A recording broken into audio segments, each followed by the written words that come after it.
আসসালামু আলাইকুম। বিভিন্ন ধরনের পুলি পিঠা আপনারা খেয়েছেন, কিন্তু দই পুলি কি কখনো খেয়েছেন? না খেয়ে থাকলে এই ভিডিওটা আপনার জন্য। খুব সহজেই দারুণ মজার একটা পিঠা। এটা বানিয়ে খাওয়ালে সবাই আপনার প্রশংসা করতে বাধ্য। তো এটা তৈরি করার জন্য যা লাগছে, ফ্রেশ পাউরুটি। খেয়াল করবেন আপনার পাউরুটি যেন ফ্রেশ হয়। ফ্রেশ না হলে পাউরুটিটা ভেঙে যাবে, পিঠাটা ঠিকমতো হবে না। তো আমি পাউরুটি নিয়ে নিয়েছি কয়েক পিস, এবং এই পাউরুটিটা দেখতে পেলেন বেলুনির সাহায্যে এটাকে চ্যাপ্টা করে নিলাম। এখন আমি এটাকে গোল করে কেটে নিচ্ছি। এভাবে আমি সমস্ত পিঠাগুলোকে বেলুনের সাহায্যে চ্যাপ্টা করে নিয়ে তারপরে সেগুলোকে গোল করে কেটে নেব। আর আপনার ব্রেডটা যদি বেশি ঝুরঝুরা মনে হয়, তাহলে এ পর্যায়ে উপরে একটু পানি ছিটিয়ে সেটাকে হাত দিয়ে চেপে চেপে সেট করে নেবেন। এখন আমি এই ব্রেডের মধ্যে দেওয়ার জন্য পুরটা রেডি করছি। আমি প্রথমে এখানে টক দই নিয়েছি। টক দইটাকে আমি পানি ঝরানোর জন্য 1 ঘন্টা রেস্টে রাখবো। তো আমি 1 ঘন্টা পরে চলে আসলাম। এই টক দইটাকে আমি একটু সুন্দর করে ফেটিয়ে নিলাম, এবং এর মধ্যে আমি দিয়ে দিলাম কনডেন্স মিল্ক।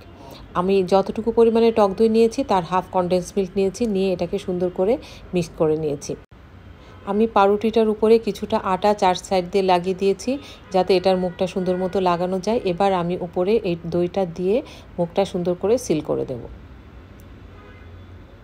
তো ভিতরের পুরটা খুব বেশি দিতে যাবেন না, তাহলে আপনার এটা বের হয়ে যাবে। পরিমাণ মতো দিয়ে সুন্দর করে চেপে চেপে মুখটা ভালো করে লাগিয়ে দেবেন, যাতে এটা বাইরে থেকে বের হয়ে না আসে। তো দেখতে পাচ্ছেন আমার পুলি রেডি হয়ে গেল একটা। তো আমি আর একটা তৈরি করছি। আমি প্রথমে মুখটাকে আঠা দিয়ে এদিকে লাগিয়ে দিলাম, তারপরে আমি দইটা দিয়ে দিলাম, দিয়ে এটাকে আমি সুন্দর করে সেট করে লাগিয়ে দেবো। তো সুপ্রিয় ভিউয়ার, আমার চ্যানেলে যারা নতুন আছেন এখনও সাবস্ক্রাইব করেনি, যদি আমার ভিডিওটা ভালো লেগে থাকে আমার চ্যানেলটা সাবস্ক্রাইব করে লাইক ও কমেন্ট করার অনুরোধ রইল। তো আমার সবগুলো পুলি দেখতে পাচ্ছেন রেডি হয়ে গেছে। এবার আমার ভাজার পালা। তো আমি এখানে তেল নিয়েছি, তেলটাকে গরম করে নিয়েছি। তেলটাকে একটু বেশি গরম করে নিতে হবে, খুব গরম না, মাঝারি গরম করে নিতে হবে। নিয়ে সেই তেলের মধ্যে আমি পুলিগুলোকে দিয়ে দিচ্ছি। তো আমার এক পাশে যখন একটু লালচা লালচা কালার আসবে, সেই পর্যায়ে আমি আবার অন্য পিঠটা উল্টে দেব। এভাবে আমি সুন্দর একটা কালার পর্যন্ত এটাকে ভেজে নেব।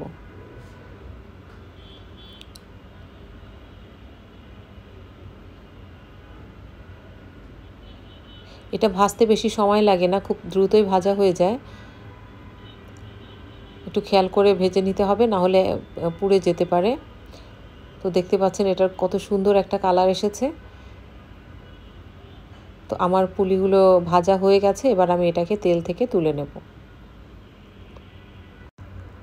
খেয়াল রাখবেন এই পিঠাটা মানে অল্প আঁচে ভাজা যাবে না, তাহলে এটার মধ্যে তেল ঢুকে যাবে।